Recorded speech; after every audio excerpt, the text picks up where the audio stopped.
আসসালামু আলাইকুম সবাইকে। কেমন আছেন আপনারা সবাই? আশা করছি অনেক ভালো আছেন। আমি আলহামদুলিল্লাহ অনেক ভালো আছি। সকালে উঠে বেডটাকে সুন্দর করে গুছিয়ে নিলাম। এরপরে আব্বু কিছু গামছা আনছিল, ওইটাকে খুলে দেখছিলাম। এই লালটা আর বেশ অনেকগুলো কালার, যেটা ওই দুইটা আমি রাখছি। এরপরে অনেক দিন তো বৃষ্টি হয়েছিল, তো আমি বেশ কিছু জামা কাপড় ভিজিয়ে দিলাম, এগুলোকে ধুয়ে ফেলতে হবে। এরপর আমি একটু পানি খেয়ে নিলাম। আর এই যে আরহাম আমার পাশে আইপ্যাডে ভিডিও দেখতেছিল। বেশ কিছুদিন বৃষ্টি হওয়ার পর আজকে রোদ উঠছিল, তো এই যে হালকা হালকা ভেজা ছিল যেগুলো, ওইগুলো একটু এখানে এনে রেখে দিয়েছি, যেহেতু জায়গার অনেক ইস্যু আছে, আপুরাও অনেক জামা কাপড় ভেজাইছে। এরপর আমি এখানে ছোট্ট ছোট্ট যে মলা মাছ না কি মাছ বলে, আমি আসলে সঠিক নামটা জানি না, তো ওই মাছটাকে বেশি করে পেঁয়াজ দিয়ে, মরিচ দিয়ে, আলু দিয়ে আর বেগুন কুচি কুচি করে কেটে দিয়ে রান্না করছিলাম। কিন্তু তবুও কেন জানি রান্নাটা খুব বেশি একটা মজা হয়নি অন্যদিন যেমন হয়। আমার মনে হয় যে রান্নাটায় বেগুন আর আলু না দিয়ে শুধু পেঁয়াজ দিয়ে আর মরিচ দিয়ে আর হলুদ, লবণ আর তেল দিয়ে মিক্স করে পরে রান্না করলে এটা অনেক বেশি টেস্ট হতো। এরপর এখানে মুরগি, বড় মাছ এগুলো আনা হয়েছিল, যেহেতু একটু ডায়েট করবো এই কদিন ভাবছি, তো এগুলো আসলে লাগে না হইলে হয় না। আর এই বৃষ্টি হওয়ার পর থেকে আবার গ্যাসের চুলোর পিছনে যেই জানালাটা, ওইখানে কেমন যেন কালো কালো হয়ে গেছে। তো ওইটাকে কিভাবে ক্লিন করবো আসলে বুঝতেছি না, ওইটা ক্লিন করলে আসলে যাচ্ছে না।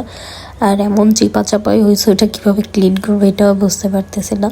আমি তো মালসাই বেশিরভাগ টাইম মাছগুলো ধুই, কিন্তু আমার বান্ধবী বললো যে ঝুড়ির মধ্যে নিয়ে এইভাবে চাল ঝাড়ার মতো করে করলে তাইলে নাকি খুব ভালো পরিষ্কার হয়। তো আমি ওরকম করছি, আর বড়ো বড়ো যেই আঁশগুলো ছিল ওইগুলো আমি হাত দিয়ে বেছে বেছে বের করে ফেলে দিছি।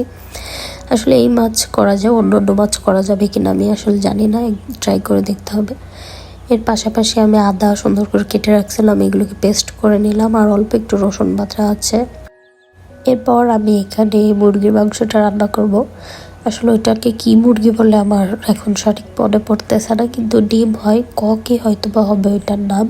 প্রথমে এখানে বেশ কিছু তেল দিয়ে, এরপরে আমি এখানে কুচানো কিছু রসুন ছিল, তো ভাবলাম ওইটাও অ্যাড করে দিয়ে, ওইটা ফ্রিজে রাখলে আসলে টেস্ট লাগবে না পরে।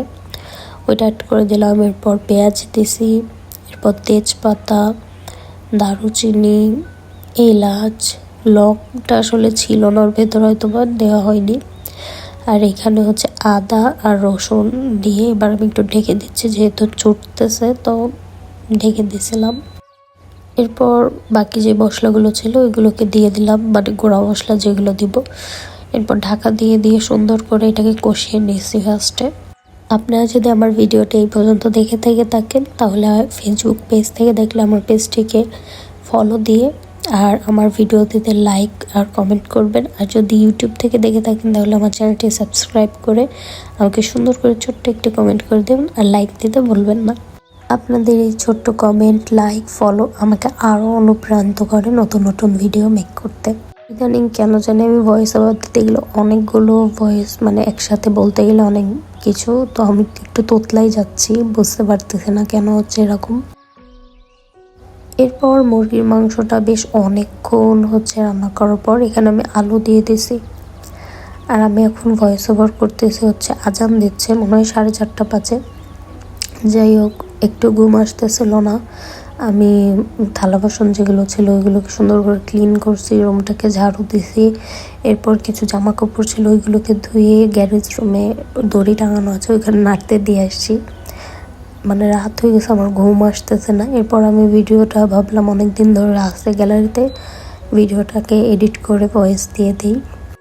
আর এদিকে আবার রান্নাও কিন্তু অলমোস্ট কমপ্লিট। রান্নাটা আমি লাস্টে একটু গরম মশলা গুঁড়ো দিয়ে দেবো, আর একটু লবণ কম হয়েছিল, লবণটা একটু দিয়ে দিলাম। এরপর এটা জাল দিতে দিচ্ছে, যখন একটু ঝোলটা কমে আসবে তখন আমি অফ করে দেবো। আর এর পাশাপাশি বাকি রান্নাগুলো করে আমি এখানে একটু স্কিন কেয়ার করতে আসছি, আর মাথায় একটু অয়েল ম্যাসাজ করছি।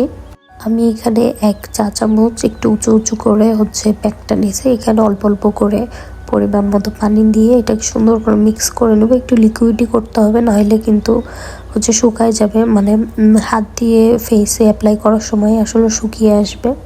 তো আমি ফার্স্টে একটু শক্ত করে নিয়েছিলাম, এরপর লিকুইড ছিল। এরপর এর মধ্যে আমি শাওয়ার নিয়ে এখানে এসে আমি আমার বাকি স্কিন কেয়ার, মানে খুব বেশি করিনি, ময়শ্চারাইজার, আতর আর টুকটাক যা যা থাকে এগুলো করে নিয়েছি। এরপর আমি বসে বসে একটু মোবাইল দেখতেছিলাম। এরপর বিকেলের দিকে আমি বাচ্চাদেরকে নিয়ে একটু সিসিমপুরে ঘুরতে আসলাম। ওদেরও ঘোরাঘুরি হয়ে গেল আর আমি একটু বসেছিলাম। আর বাচ্চাদেরকে সপ্তাহে একবার একটু ঘুরতে নিয়ে আসলে ওদের একটু রিল্যাক্স লাগে, ভালো লাগে, মনটা আরও ফুরফুরা থাকে। সবসময় পড়াশোনা করতে কিন্তু কারোর ভালো লাগে না। যাই হোক, আজকের ভিডিওটা এই পর্যন্তই। সবাই ভালো থাকবেন, সুস্থ থাকবেন। আল্লাহ হাফেজ, আসসালামু আলাইকুম। আর মাশাআল্লাহ বলতে ভুলবেন না।